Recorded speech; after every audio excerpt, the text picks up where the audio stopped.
Chaque mois, payer son loyer ou rembourser son prêt immobilier est le premier poste de dépense des Français. C'est souvent 20% de notre budget. Dans un pays qui rêve toujours d'avoir son propre pavillon, la réalité est bien différente. Aujourd'hui, près de 4 millions de Français souffrent du mal-logement, selon le dernier rapport de la Fondation Abbé Pierre. Au début de son mandat, Emmanuel Macron avait promis, je cite, « un choc de l'offre en matière de logement ». Construire plus, rénover plus, des réformes ont été lancées. Mais le Covid et les difficultés économiques sont passés par là. Se loger est toujours très compliqué, notamment pour les plus jeunes et pour les plus modestes.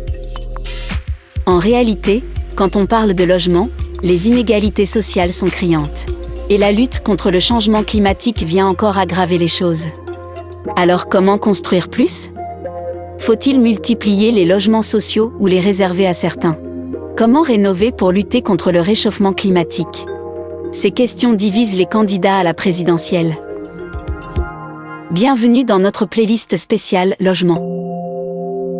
Au cours des 20 dernières années en France, le prix réel des logements a presque doublé.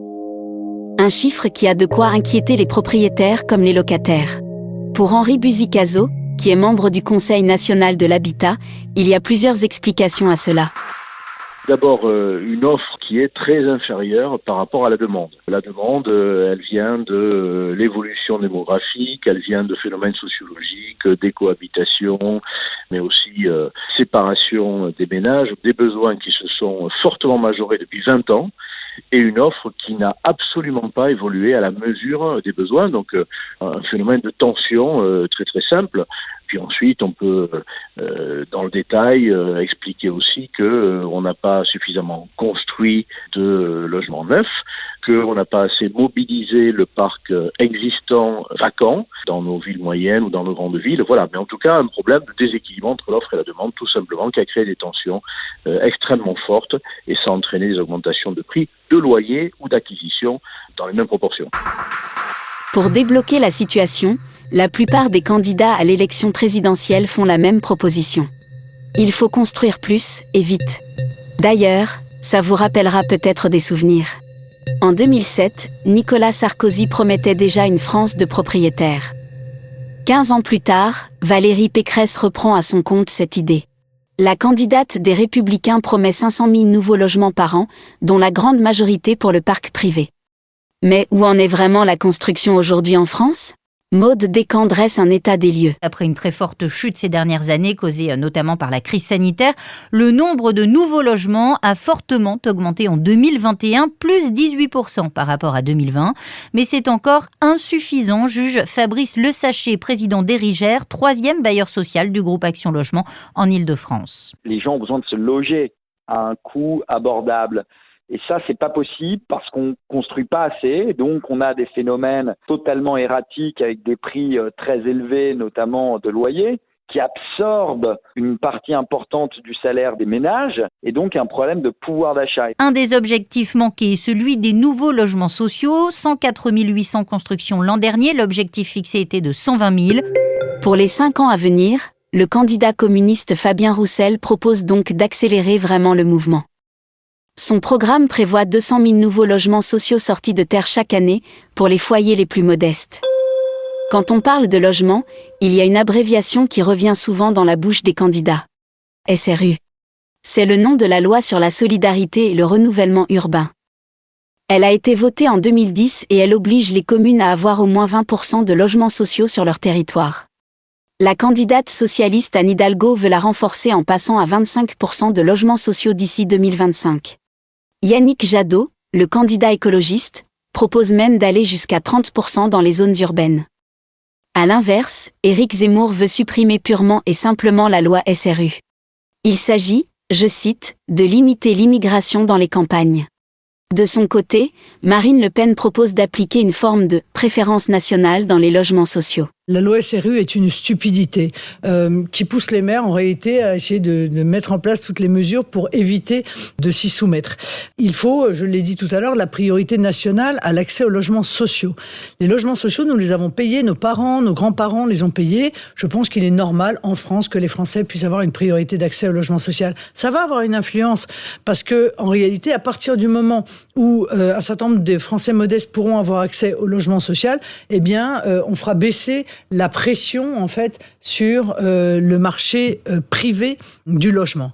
Vous le savez, je réserve, moi, l'aide au logement, d'ailleurs, les APL notamment, aux Français et aux étrangers qui peuvent démontrer 5 ans d'équivalent temps plein de travail en France. Parce que là encore, je pense que, compte tenu de la situation financière qui est celle du pays, eh bien, il faut concentrer les aides d'abord sur nos propres compatriotes. Donc vous en excluez les étudiants étrangers ? Oui, j'en exclus les étudiants étrangers. Comment font-ils ? Eh bien, je pense qu'ils seront soumis à la même règle que les autres, sauf dispositions particulières. Vous savez, il y a des fondations aussi, il y a des associations. On peut passer d'ailleurs avec un certain nombre de pays des accords bilatéraux. Je préférerais d'ailleurs qu'on les passe avec les pays francophones, parce que je pense que donner un avantage en réalité aux étudiants étrangers de langue francophone, ça permet aussi derrière de développer notre culture, de développer des échanges économiques qui sont essentiels pour notre pays. Selon l'INSEE, l'année dernière, 80% des bénéficiaires de logements sociaux étaient des foyers français, 20% étaient des étrangers, dont 18% extra-européens, tous en situation régulière.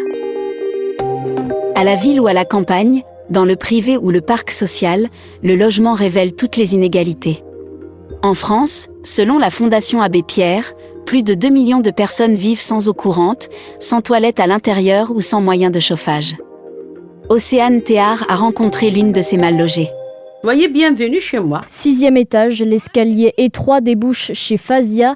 La sexagénaire d'origine algérienne occupe cet appartement sous les toits depuis 1994. 20 ans de vie dans un taudis de 20 mètres carrés, une douche noircie par la moisissure. Je te montrerai là. Regarde comme il est pourri.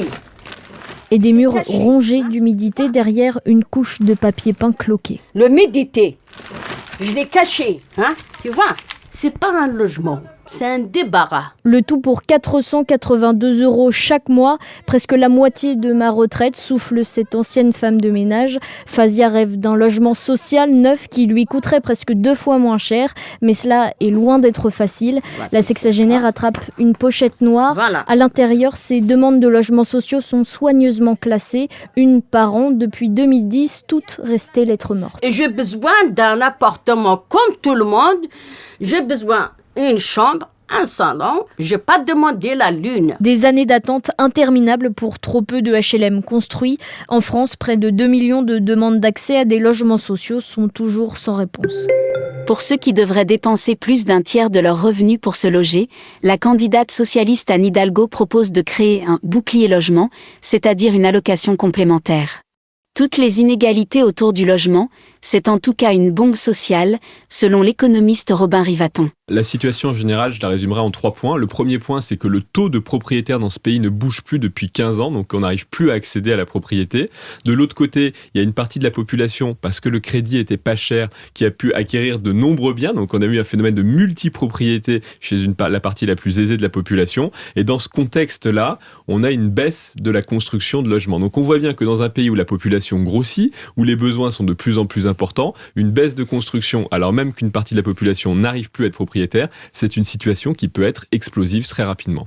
La France, qui était un pays où les propriétaires étaient un peu plus nombreux que la moyenne des autres pays développés, aujourd'hui s'est fait dépasser par tous les autres pays, et donc aujourd'hui on est plutôt dans les derniers de la classe en termes de taux de propriétaires. C'est pas, on pourrait se dire que c'est pas si grave. La question, c'est pourquoi c'est important la propriété. C'est que dans un contexte où les retraites, le taux de remplacement des retraites, donc la comparaison entre la pension qu'on va vous verser et votre dernier salaire va baisser du fait des réformes de retraite qui ont été engagées sur ces dernières années. Et bien dans un contexte comme ça, il est important d'être propriétaire pour ne pas être écrasé par le poids du logement à la fin de votre vie. Et ça, c'est très très important. Et on voit bien qu'aujourd'hui, ça va devenir un sujet compliqué. Parce que ce qu'il faut voir, c'est les inégalités de patrimoine qui sont liées à ça. Les gens qui aujourd'hui ont acquis beaucoup de logements, ils vont les transmettre à leurs enfants. Les gens qui auront été les locataires de ces appartements pendant toute leur vie, ils transmettront quoi à leurs enfants? Rien. Donc vous aurez des inégalités de patrimoine liées au logement dans les 10, 15, 20 prochaines années qui vont être explosives pour la population. population. À plus long terme, le grand défi des années à venir, c'est la rénovation énergétique. Comment faire pour que nos maisons et nos appartements consomment moins d'électricité ? L'écologiste Yannick Jadot et le communiste Fabien Roussel proposent de mettre en place un plan massif de rénovation, évalué à 10 milliards d'euros par an. Comme locataire de l'Élysée, Emmanuel Macron a déjà lancé le mouvement, puisqu'à partir du 1er janvier 2023, les logements les plus énergivores seront interdits à la location. Ce qui a déjà un impact sur le marché, comme l'explique Élise Dangean. Ces biens énergivores sont nombreux, ils représentent 17% du parc immobilier français, soit près de 5 millions de logements boudés des acquéreurs et délaissés des propriétaires, car l'ampleur des travaux fait peur malgré le dispositif d'aide mis en place. Aujourd'hui, seuls 30% des propriétaires d'une passoire énergétique envisagent de la rénover. 13% préfèrent vendre, selon la dernière étude de l'Union nationale des propriétaires immobiliers. Et pour le conseiller en gestion de patrimoine, Carl Toussaint Duvaste, c'est une aubaine pour tout investisseur. Et évidemment, il va jouer sur sa négociation du prix en arguant que le bien n'est pas aux normes énergétiques. Et lui, en revanche, dans son plan de financement, il va pouvoir intégrer éventuellement une poche de travaux avec une part déductible ou subventionnée par l'État, mettre en location un bien rénové, donc je dirais attractif, et qui va se valoriser mécaniquement, puisqu'on sait très bien qu'un bien immobilier qui est rénové est un bien qui prend de la valeur. Autre argument de poids pour les investisseurs, plus un propriétaire tarde à vendre, plus l'enveloppe travaux va grimper, car les entreprises de rénovation énergétique qui croulent sous les demandes pourraient augmenter leurs tarifs, ce qui se répercutera inévitablement sur le montant de la vente. Et face aux propriétaires qui s'inquiètent de ne pas réussir à revendre leurs biens si la loi se durcit encore durant un éventuel deuxième quinquennat Macron, voilà ce que répond la ministre Emmanuelle Wargon. Non, en réalité, c'est le contraire qui se passe. Les biens, les passoires, donc les biens F ou G, sont plus en vente depuis quelques mois qu'avant. C'est vrai qu'on a fait un choix très politique. Plus en vente, mais est-ce qu'ils sont achetés ? On a fait un choix très politique qui est d'interdire à la location les pires passoires thermiques. Vous vous mettez à la place du locataire, et on parlait de l'augmentation du prix de l'électricité, du prix du gaz. Vous êtes locataire, votre logement est super mal isolé, ça vous coûte une fortune, vous n'arrivez pas à chauffer, votre propriétaire ne fait pas de travaux, vous ne pouvez rien faire. Donc on a décidé d'interdire à la location. Ce qu'on voit, c'est plus de biens sur le marché, mais ils sont achetés ces biens. Et il n'y a pas de refus de vente des biens F et G. Il y en a plus sur le marché et il y a plus de transactions. Et finalement, c'est une bonne nouvelle parce que la personne qui achète, elle sait qu'elle achète et qu'elle a des travaux à faire. MaPrimeRénov', je refais la promotion de MaPrimeRénov'. Vous savez qu'on va arriver au millionième dossier MaPrimeRénov'. J'ai vu ça. Pour un dispositif créé il y a 2 ans. Avec donc les propriétaires. Site unique depuis le 1er janvier. Voilà. Site unique, un seul site. France Rénov', des guichets unifiés. France Rénov', une aide MaPrimeRénov' ouverte aux propriétaires occupants, donc les Français qui sont propriétaires de leur logement, aux propriétaires bailleurs, pour faire les travaux. Du coup, on n'aura pas de blocage du marché sur ces biens. On aura, je pense, au contraire, plus de propriétaires qui vont acheter et rénover. Et c'est de ça dont on a besoin. Pour l'économie française en général, les mois à venir s'annoncent pleins d'incertitudes. Et le logement n'y échappera pas. Le Covid depuis plus de 2 ans et le conflit en Ukraine ont déjà considérablement compliqué la situation pour le secteur du bâtiment. C'est pour ça que Nordine Hachemi, le PDG du promoteur Kaufman & Broad, plaide de toute façon pour des politiques à long terme. On a réussi jusqu'à présent à compenser la hausse des coûts des terrains, la hausse des coûts de construction, qui sont les principaux coûts de fabrication des logements. Maintenant, on va rentrer dans une phase inflationniste, comme on le sait, c'est mondial, qui n'a pas encore été répercutée à ce jour. Il faut voir combien de temps ça va durer. Jusqu'à présent, toutes ces hausses de coûts étaient compensées par la baisse du coût de l'argent, la baisse des taux d'intérêt. Il faut avoir à l'esprit que 1% de hausse ou de baisse de taux d'intérêt, c'est 10% de pouvoir d'achat immobilier en plus.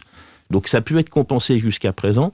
On ne s'attend pas maintenant à ce qu'il y ait des baisses de taux. On est à peu près tous d'accord pour dire qu'on est arrivé à un plancher. Ça va être plutôt haussier. Donc à un moment donné, il va falloir aussi que les promoteurs deviennent plus raisonnables sur les prix d'achat de terrain. Parce que ça ne peut pas continuer, tous les paramètres ne peuvent pas continuer de monter comme ça. Le logement, c'est du temps long. Ça ne devrait pas être politique, le logement. Le logement, on en a tous besoin, quelle que soit sa sensibilité politique. Et puis, il faut arrêter de faire de la communication autour du logement. Il faut s'inscrire sur... pour renouveler 100% du parc, c'est 1 siècle. Donc, c'est sûr qu'avec des ministres qui sont là 1 an et demi en moyenne, le temps long, il y a un petit décalage. C'est plutôt les entreprises qui sont dans le temps long aujourd'hui que les politiques du logement. Vous connaissez la formule, Rome ne s'est pas faite en un jour. Le logement, c'est forcément un dossier à gérer à long terme. Par nature, ce sera donc un sujet compliqué à traiter pour le nouveau président qui sera élu pour 5 ans à l'Élysée.